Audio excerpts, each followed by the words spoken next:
Price Lord. மீண்டுமாய் இந்த நாளில் உங்களை சந்திப்பதில் நாங்கள் கர்த்தருக்குள் மிகவும் மகிழ்ச்சி அடைகிறோம். ஒவ்வொரு வாரமும் ஆண்டவர் என் உள்ளத்தில் கொடுக்கிறதான வார்த்தை உங்களோடு கூட பகிர்ந்து கொள்வதிலே நாங்கள் மிகவும் மகிழ்ச்சி அடைகிறோம். இன்றைக்கும் ஆண்டவர் கணவன் மனைவி குறித்து அநேக காரியங்களை என்னோடு கூட பேசினார். இந்த வாரம் முழுவதும் பேசிட்டு வந்தார். நான் அதில் எப்படி ஷேர் பண்ணிக்கிட்டேன் அப்படின்னாக்கா, வாட்ஸ்அப்பில் ஒரு 1.5 நிமிஷம் மட்டும்தான் அதை ஷேர் பண்ண முடியுது.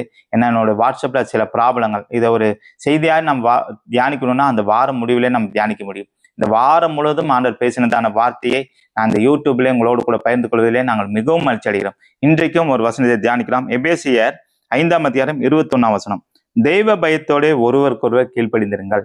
தெய்வ பயத்தோட ஒருவருக்கொருவர் கீழ்ப்படிந்திருங்கள்னு யாரை குறித்து சொல்றாருன்னு பார்த்தீங்கன்னா, கணவன் மனைவி குறித்து தாங்க. ஏன் அப்படின்னா, அடுத்த வசனத்தில் ஆண்டவர் சொல்றாரு, மனைவிகளே கர்த்தருக்கு கீழ்ப்படுகிறது போல உங்கள் சொந்த புருஷருக்கு கீழ்ப்படியுங்கள். மனைவிகளை குறித்து ஆண்டவர் சொல்றாரு, மனைவிகளே நீங்க கடவுளுக்கு எப்படி பயந்து அவங்களுக்காக அவருக்காக எல்லாவற்றையும் நீங்க நடக்கிறீங்களோ, அதே போல புருஷன் இடத்துல நீங்க என்ன பண்ணணும்னா கீழ்ப்படிந்து இருக்கணும்னு சொல்றாரு. அடுத்த வசனத்துல வாசிக்கிறோம், 23ஆம் வசனம். கிறிஸ்து சபைக்கு தலையா இருக்கிறது போல புருஷனும் மனைவிக்கு தலையா இருக்கிறான், அவரே சரீரத்துக்கு இரட்சகராக இருக்கிறார். எப்படி சபைக்கு இயேசு கிறிஸ்து தலைவராக இருந்து அவர் நடத்தினாரோ, அதே போல புருஷனும் மனைவிக்கு தலையா இருக்கிறான். புருஷனானவன் மனைவிக்கு தலையா இருக்கிறார் அப்படின்னு சொல்லி அந்த வசனத்தை வாசிக்க போமானால் இன்னொரு வசனத்தை வாசிக்கலாம். ஆதியாகமம் 2ஆம் அதிகாரம் 18ஆம் வசனம். பின்பு தேவனாகிய கர்த்தர் மனுஷன் தனிமையா இருப்பது நல்லதல்ல, ஏற்ற துணையை அவனுக்கு உண்டாக்குவேன் என்றார். ஆண்டவர் சொல்றாரு, பின்பு தேவனாகிய கர்த்தர் மனுஷன் தனிமையா இருப்பது நல்லதல்ல. அப்ப மனுஷன் தனிமையா இருக்கிறான், அவன் அது நல்லதல்ல, அவனுக்கு ஏற்ற துணையை உண்டாக்குவேன்னு ஆண்டவர் சொல்றாரு. அப்படின்னாக்கா எதற்காக அப்படின்னா, ஆண்டவர் வந்துட்டு ஆதாமை படைச்சிட்டு ஆண்டவர் போக்கிலும் வருத்தலுமா இருந்திருப்பாருன்னு நான் நினைக்கிறேன். இது என்னோட தனிப்பட்ட விருப்பம். ஆண்டவர் கூட தான் இருந்திருப்பாரு, ஆனால் தனிமையில் இருப்பாரு அப்படின் போது ஆண்டவர் சொல்லும் போது, ஒருவேளை ஆண்டவர் பரலோகத்துக்கு போயிருப்பாரு, அங்க அவருக்கு வேலை இருந்திருக்கலாம், என்ன நடந்திருக்குன்னு தெரியாது, அது மறைக்கப்பட்டவைகள், அது தேவனுக்குரியவைகள். அப்ப என்ன ஆயிருக்குன்னா, ஆதாம் தனிமையா இருக்கிறாரு பூமியில, அவனுக்கு ஒரு துணையை உண்டாக்குவேன்னு சொல்லிதான் ஆண்டவர் என்ன பண்றாரு. 21ஆம் வசனத்துல, அப்பொழுது தேவனாகிய கர்த்தர் ஆதாமுக்கு அயர்ந்த நித்திரையை வர பண்ணினார், அவன் நித்திரை அடைந்தான், அவன் அவர் விலா எலும்புகளில் ஒன்றை எடுத்து அந்த இடத்தை சதையினால் அடைத்தார். மீண்டும் அந்த வசனத்தை வாசிக்கிறேன். அப்பொழுது தேவனாகிய கர்த்தர் ஆதாமுக்கு அயர்ந்த நித்திரையை வர பண்ணினார், அவன் நித்திரை அடைந்தான், அவன் விலா எலும்புகளில் ஒன்றை எடுத்து அந்த இடத்தை சதையினால் அடைத்தார். ஆதாமுக்கு அயர்ந்த நித்திரை, இன்னைக்கு பார்த்தீங்கன்னா அனிஷிஷியா, அதாவது சரியா தெரியல, அது மயக்க மருந்து. எல்லாவற்றிலும் பார்த்தீங்கன்னா இன்னைக்கு ஒரு ஹார்ட் ஆப்ரேஷன் பண்ணாக்கா ஒரு மருந்து கொடுப்பாங்க, அதாவது மயக்க ஊசி போடுவாங்க. அந்த ஊசியை வந்து ஹார்ட் ஆப்ரேஷன் பண்ணி முடிக்கிறது மட்டும் தெரியாதுங்க. எல்லாவற்றிலும் அந்த ஒரு மரணத்துக்கு போன அளவுக்கு ஒரு நித்திரையா இருக்கும்னு நினைக்கிறேன், மேபி தெரியல. அப்போ அந்தபடி என்ன பண்ணார்னா, ஆதாமே அயர்ந்த நித்திரை வர பண்ணி அவரோட விலா எலும்புகளில் ஒன்றை எடுத்து என்ன பண்றாருன்னா அந்த இடத்தை சதையினால் நிரப்பினார். அப்ப அந்த இடத்தை சதையினால் நிரப்பி ஆதாமோட விலா எலும்பை எடுத்து ஆண்டவர் என்ன பண்றாருன்னா, அடுத்த வசனத்தில் வாசிக்கலாம். தேவனாகிய கர்த்தர் தாம் மனுஷனில் எடுத்த விலா எலும்பை மனுஷியாக உருவாக்கி அவளை மனுஷனிடத்தில் கொண்டு வந்தார். அந்த விலா எலும்பை எடுத்து ஆண்டவர் என்ன பண்றான்னா மனுஷியா படிச்சு கொண்டு வந்து விடுறாரு.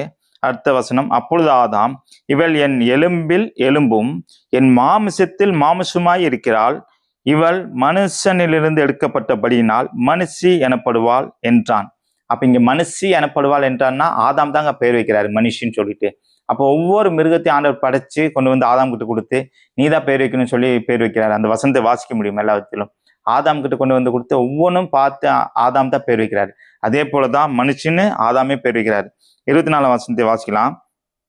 இதன் நிமித்தம் புருஷன் தன் தகப்பனையும் தன் தாயையும் விட்டு தன் மனைவியோட இசைந்திருப்பான், அவர்கள் ஒரே மாம்சமா இருப்பார்கள். இங்க இசைந்திருப்பான்னு நம்ம ஆங்கில வேதாந்தத்துல வாசிக்கும் போது 2 பேரும் ஒன்னா இருப்பாங்க, ஒரே சரீரமா இருப்பாங்க அப்படின்னு சொல்லி வாசிக்க முடியும். ஒரே உடலா இருப்பாங்கன்னு சொல்லிதான் அங்க ஆங்கில வேதாந்தத்துல வாசிக்க முடியும். அப்ப இந்த வசனத்தை எங்க இன்னொரு இடத்துல வாசிக்கலாம் அப்படின்னா, எபேசியர் 5ஆம் அதிகாரம் 31ஆம் வசனத்தில் வாசிக்க முடியும். இதன் நிமித்தம் மனுஷன் தன் தகப்பனையும் தன் தாயையும் விட்டு தன் மனைவியுடன் இசைந்து இருவரும் ஒரே மாம்சமா இருப்பார்கள். இதேதான் பவுலுக்கு ஆண்டவர் காமிச்சு மீண்டுமா எழுத வச்சிருக்காருங்க. இந்த வசனத்தை பரிசுத்த பவுலுக்கு ஆண்டவர் இதை காட்டுறாரு.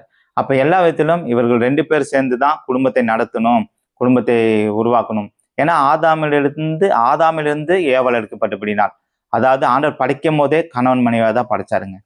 அப்படி படைச்சதான ஆண்டவர் என்ன சொல்றாருன்னா 2 பேரும் அன்பு செலுத்தணும், ஒருவர் நேசிக்கணும்னு. அதுக்குண்டான வசனத்தை என்னன்னு வாசிக்கலாங்களா? 1 கொரிந்தியர் 7ஆம் அதிகாரம் 3ஆம் வசனம். புருஷன் தன் மனைவிக்கு செய்ய வேண்டிய கடமைகளை செய்ய கடவன். புருஷன் தன் மனைவிக்கு செய்ய வேண்டிய எல்லா கடமைகளும் சரியான விதத்துல செய்யணும். அதே போல அப்படியே மனைவியும் தன் புருஷனுக்கு செய்ய கடவன். அப்ப 2 பேரும் அவங்க கடமைகளை செய்யணும்னு தான் சொல்லப்பட்டிருக்கு. அப்புறம் இன்னொரு வசனத்தை நான் வாசிக்கலாம். 24ஆம் வசனத்திலிருந்து வாசிப்போம். ஆகையால் சபையானது கிறிஸ்துவுக்கு கீழ்ப்படிவது போல மனைவிகளும் தங்கள் சொந்த புருஷருக்கு எந்த காரியத்திலும் கீழ்ப்படிந்திருக்கணும். அப்ப எப்படி சபைக்கு எப்படி கீழ்ப்படிந்து நம்ம இருக்கணுமோ அதே போல மனைவிகள் என்ன பண்ணணும்னா சொந்த புருஷருக்கு எந்த காரியத்திலும் கீழ்ப்படிந்திருக்க வேண்டும். அடுத்த வசனம், புருஷர்களே உங்கள் மனைவிகளில் அன்பு கூர்ந்து அப்படியே கிறிஸ்துவும் சபையில் அன்பு கூர்ந்து எல்லாவற்றிலும் எப்படி ஆண்டவர் நிறைவேற்றினாரோ அதே போல நிறைவேற்றணும்னு ஆண்டவர் சொல்றாரு. கடைசி வசனத்தை வாசிக்கலாம். 33.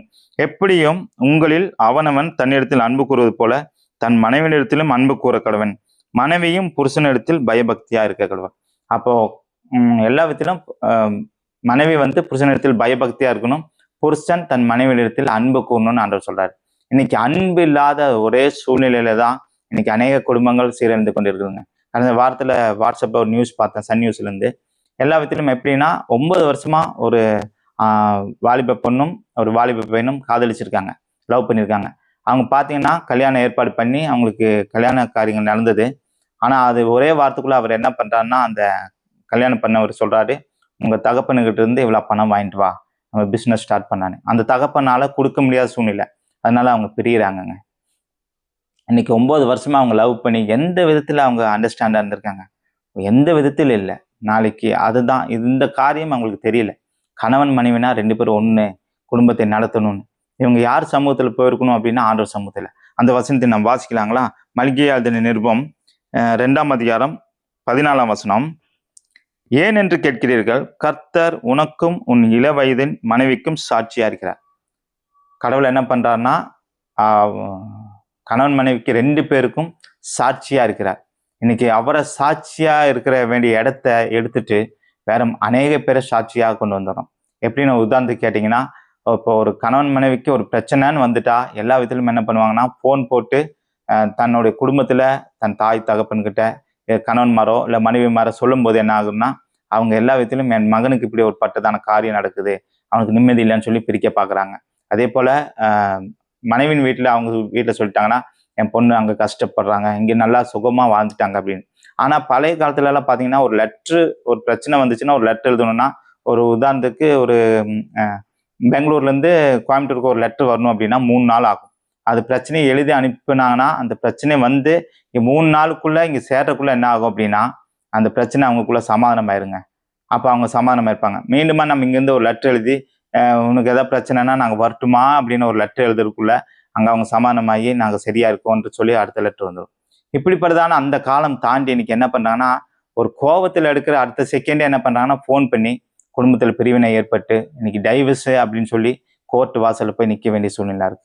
இன்னைக்கு கடவுள் இணைச்சதை மனுஷன் பிரிக்கவே கூடாதுங்க. ஏற்ற துணையை உண்டாக்குவேன்னு தான் ஆண்டவர் சொல்றாரு. ஒவ்வொருவருக்கும் ஏற்ற துணை அப்படின்னா, ஏற்ற துணைனா ஒரே மாதிரி எண்ணங்கள் 2 பேருக்கு இருக்காது. அப்படி மட்டும் நம்ம நினைக்கவே கூடாது. ஒருவேளை எனக்கு மட்டன் பிடிக்கும், என் மனைவிக்கு மீன் பிடிக்கணும்னா, நான் என் மனைவிக்கு எனக்கு மீன் பிடிக்காதுன்ற காரணத்துக்காக நான் மீன் எடுத்து கொடுக்காம இருக்கக்கூடாது. என் மனைவிக்காக நான் அதை என்ன பண்ணணும்னா மீன் எடுத்து கொடுக்கணும். அப்போ அவங்க அதில் திருப்தி அடைவாங்க. அவங்களுக்கு மட்டன் பிடிக்காதுன்றது சொல்லி எனக்கு எடுத்து கொடுக்காம இருக்க மாட்டாங்க, அவங்க எடுத்து எனக்கு செஞ்சு கொடுப்பாங்க. அப்போ இதுதான் ஒருத்தருக்கு ஒருத்தர் புரிதல். அதுக்காக ஒருத்தர் விட்டு கொடுக்கறதான தன்மை. ஒரு எக்ஸாம்பிள் சொன்னேன். அப்போ எல்லா விதத்திலும் இந்த மாதிரி விஷயத்துல ஒருவர் விட்டு கொடுத்து ஒருவர் பலவீனத்தில் தாங்கும் போது அந்த குடும்பம் கட்டப்படுங்க. இந்த வசனம் ஆண்டவர் எனக்கு 2007ஆம் வருஷத்துல ஆண்டவர் எனக்கு கற்றுக் கொடுத்ததான வசனம். அதுக்கு முன்னாடி நாங்கள் 2007 கோயம்புத்தூர்ல ஒரு சின்ன பிரச்சனைக்காக நாங்கள் பிரிஞ்சு வாழ வேண்டியதா, அதாவது குடும்பத்தை விட்டு பிரிஞ்சு நானும் என் மனைவியும் அதாவது என் மூத்த பொண்ணும் இருந்தோம்.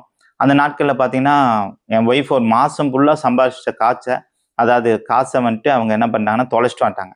தொலைச்சி வந்ததுனால நான் என்ன பண்ணிட்டேன்னா, அந்த நாள் ரொம்ப கஷ்டத்தில் இருந்ததுனால அந்த மாதம் ஃபுல்லாக சம்பாதிச்ச காசு தொலைஞ்சிருச்சேன்ற ஒரு வருத்தத்தில் அடிச்சனால அது ரொம்ப அடிச்சிட்டேன். அவனுக்கு ஹாஸ்பிட்டல் கூட்டு போய் ட்ரீட்மெண்ட் பார்க்குற அளவுக்கு அடிச்சிட்டேங்க. அப்போ அன்னைக்கு இந்த வசந்த ஆண்டவர் பேசினார். அன்னையிலேருந்து இன்னைக்கு காலகட்டத்தில் இந்த வீடியோ எடுக்கிற இந்த நாள் மட்டும் ஆண்டவர் அடிக்காதபடிக்கு என்னை நடத்தினார். ஏன் அப்படின்னா அன்பு செலுத்த ஆரம்பிச்சார். ஆண்டவர் சொல்றாரு, எல்லா விதத்திலும் கணவன் மனைவிக்கு இருவருக்கு நடுவுல எந்த விதத்திலையும் 3வது நபர்கள் வரக்கூடாது அப்படின்னு சொல்லி ஆண்டவர் சொல்றாரு. இன்னைக்கு அந்த 3வது நபர்கள் வர்றதுனாலதான் குடும்ப பிரிவினை ஆகுதுங்க எல்லா விதத்திலும். இன்னைக்கு அப்படி கணவன் மனைவியா நீங்க கேட்டுக்கொண்டு இருக்கிறதான யாராவது ஒருத்தர் இருப்பீங்கன்னா, எந்த பிரச்சனை வந்தாலும் நீங்க ஆண்டவர் சமூகத்துல மட்டும்தான் 2 பேரு தீர்மானம் பண்ணணுமே தவிர மற்றபடி மற்ற யாருக்கிட்டையும் டிஸ்கஷன் பண்ணாதீங்க. கணவன் மனைவி உறவை வெளியில யாருக்கிட்டையும் நீங்க ஷேர் பண்ணாதீங்க. ஏன்னா அது வந்துட்டு இப்போ உதாரணத்துக்கு என் மனைவியை பத்தி நான் போய் மற்றவர்கிட்ட நான் சொல்றேன் அப்படின்னா, என்னை குறிச்சு நான் தரம் இல்லாம நான் பேசுறதா அர்த்தம். அதே என் மனைவி என்னை குறிச்சு வெளியில போய் யாராவது கிட்ட என்னை பத்தி சொல்றாங்கன்னா, அவங்கள பத்தியே சொல்றதுக்கு அர்த்தங்க. ஏன்னா 2 பேரும் ஒண்ணு. அதை தான் நம்ம என்னைக்குமே மனசுல வச்சுக்கோங்க. இந்த ரகசியம் பெரியது. அதனால எல்லா விதத்திலும் நம்ம கணவன் மனைவியா இது கேட்டுக்கொண்டு இருக்குதானே யாராவது ஒருத்தர் நீங்க ஒப்பு கொடுங்க. என்னைக்கு ஒரு தீர்மானம் எடுக்கேன், எந்த சூழ்நிலையிலும் நாங்க வந்துட்டு பிரச்சனைன்னு வரும்போது கடவுள்கிட்ட தான் போவோம். ஏன் இது சொல்றேன் அப்படின்னா, ஒரு வேளை உங்களுக்கு பிள்ளைகள் இருக்கும் அப்படின்னா, பிள்ளைங்க உங்களை பாக்குறாங்க. நீங்க 2 பேரும் வீட்டுக்குள்ள சண்டை போட்டு இருந்தீங்கன்னா, உங்களோட வார்த்தைகளை பிள்ளைங்க கவனிக்கிறாங்க. அவங்களுக்கு ஃபியூச்சர் இருக்கு, அவங்களுக்கு எதிர்காலம் இருக்கு. பிள்ளைகளை குறித்து நம்ம எல்லா விதத்திலும் நம்ம டிசிஷன் எடுத்து பிள்ளைகளை நடத்த வேண்டிய விதத்தில் நம்ம நடத்தக்கூடிய ஸ்தானத்தில் இருந்துட்டு கணவன் மனைவியாக வாழ்ந்து கொண்டு இருக்கிறதான அநேக பேர் இன்னைக்கு எடுக்கிறதான கோபம், மூர்க்கம், ஆம்பளைன்ற அந்த ஒரு எண்ணம், அதே மாதிரி எல்லா விதத்திலும் விட்டு கொடுக்காம போறதான காரியங்கள் இன்னைக்கு அநேக குடும்பங்கள் சீரழிஞ்சு கொண்டு இருக்கிறது. இன்னைக்கு ஒரு தீர்மானம் எடுப்பாங்களா, கணவன் மனைவி உறவுன்றது ஆண்டவரே ஏற்படுத்தினதான உறவுங்க. இது எந்த விதத்திலும் நான் பிரிக்கிறதுக்கு முயற்சி எடுக்கக்கூடாது. கோபம் வரும், பிரச்சனைகள் வரும். காலையில திடீர்னு சண்டை போடுவோம். இன்னைக்கு எங்ககிட்ட சண்டை இல்லையானா இருக்கு. காலைல பேசுவோம், ஆனா சாயங்காலம் குடும்ப ஜபத்துல ஒன்று நினைஞ்சிருவோம். கோபம் கொண்டாலும் பாவம் செய்யாதீர்கள் ஆண்டவர் சொல்றாரு. சூரியன் அஸ்தமிக்கிறதுக்குள்ள உங்க கோபம் தனியே கழுவுதுன்றாரு. ஆனா இன்னைக்கு அதை ஒரு பெருசா வச்சுட்டு குடிச்சு குடும்பத்துல ஒரு சின்ன பிரச்சனைக்காக குடிச்சு தான் உடம்புக்கு எடுத்து குடும்பத்தை நடத்த முடியாதபடிக்கு அநேக குடும்பங்கள் நான் பார்க்க முடியுதுங்க. இது என் மனசுல ஒரு பாரமா ஆண்டவர் ஏற்படுத்துறாரு. இன்னைக்கு கணவன் மனைவினா கேட்டுட்டு இருப்பீங்கன்னா, இன்னைக்கு ஆண்டவர்கிட்ட ஒப்பு கொடுங்க. நான் செஞ்சது தவறுன்னு சொல்லி ஒப்பு கொடுங்க. ஆண்டவர் உங்களை ரொம்ப நேசிக்கிறாருங்க. இது இந்த வாரம் முழுவதும் எனக்கு ஒரு பெரிய பாரத்தை ஆண்டவர் ஏற்படுத்தினார். ஞாயிற்றுக்கிழமை நாள் எப்படியாவது ஆண்டவருடைய வார்த்தையை எனக்கு தெரிஞ்ச அளவில் ஆண்டவருக்கு கற்றுக் கொடுக்குற விதத்தில் நான் கற்றுக் கொடுக்கணும், சொல்லி கொடுக்கணும்னு ஒரு பாரமா இருந்தனால இன்னைக்கு உங்க மத்தியில பேசிட்டு இருக்குங்க. இது ஏனோ தானோன்னு விட்டுறாதீங்க. இது ஏதோ நான் சப்ஸ்கிரைபுக்காகவோ இல்லை லைக்குக்காகவோ இது கமாண்டுக்காகவோ இல்லை இது ஒரு காசுக்காகவோ செய்யாத ஊழியங்க. எந்த விதத்திலும் நான் இத்தனை நாள் ஆச்சு சப்ஸ்கிரைப் பண்ணுங்கன்னு சொல்ல, ஆனால் நிறைய பேர் சப்ஸ்கிரைப் பண்ணியிருக்கீங்க. எதுக்காக சொல்கிறேன் அப்படின்னா, இது என் உள்ளத்தில் ஒரு பெரிய பாரம், பெரிய பாரம், பெரிய பாரம். அதனால் நீங்கள் கீழ்ப்படிவீங்க, ஆண்டவருக்குள்ளே கீழ்ப்படிவீங்க நான் விசுவாசிக்கிறேன். என்னோட வார்த்தை இல்லைங்க இது. முற்றிலும் ஆண்டவர் உங்களோடு கூட பேசுகிறதான வார்த்தை. இது அசால்ட்டாக மட்டும் எடுக்காதீங்க. நீங்கள் ஆண்டவர் சமூகத்தில் கேளுங்க, நீங்கள் தியானிங்க, வேத வாசனங்களை தியானிங்க, இந்த அதிகாரம் எல்லாம் வாசிச்சு பாருங்க. ஆண்டவர் உங்களோடு கூட பேசுவாராக. God bless you. Praise Lord. மீண்டுமாய் அடுத்த வாரம் உங்களை சந்திக்கிறேன். Praise Lord.